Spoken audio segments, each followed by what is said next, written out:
जी, हम एक निजी स्कूल में मौजूद हैं। यहाँ पे देखा जाए तो आज सर्दियों की छुट्टियाँ हो चुकी हैं और इस हवाले से बच्चे बड़े खुश हैं और इन्होंने हाथ में ये विंटर का जो सा ये होमवर्क भी लिया हुआ है और तमाम बच्चे जो उनसे बड़े एक्साइटेड हैं घर जाने के लिए कि इन्होंने छुट्टियाँ कहाँ गुजारी। इनसे पूछते हैं कि ये कहाँ जाएंगे।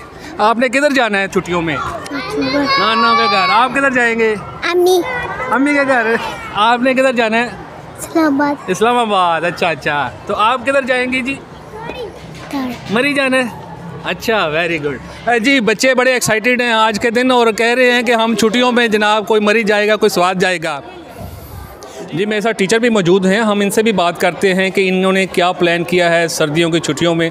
जी सर, आपका क्या प्लान है छुट्टियों का? जैसे बच्चे होते हैं घूमने के लिए निकलते हैं, छुट्टियों का एक टाइम होता है उनके पास सेलिब्रेट करने का, तो वो फैमिली के साथ फैमिली के बाहर भी निकलते हैं। इसी तरह टीचर का भी होता है कि वो बच्चों के साथ बच्चों को बाहर लेके जाना, बच्चों के साथ ज़रा सैर व सयाहत कर देना। तो बच्चों को कोई पैगाम देना चाहें? बच्चों को यही देंगे कि जी आप सर्दी बहुत है और सर्दी में अपने आप को भी महफूज रखना है, लेकिन अपने टाइम को एंजॉय भी करना है। जी बिल्कुल, टीचर का कहना भी यही है कि सर्दियों में ज़्यादा अपने मलबूसात जो गर्म मलबूसात हैं वो ज़रूरी हैं।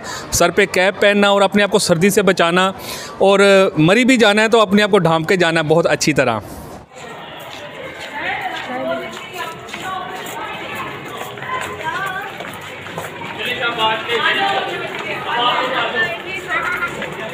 कैमरामैन अली के साथ बशीर बाजवा, ऑन न्यूज़, गुजरांवाला।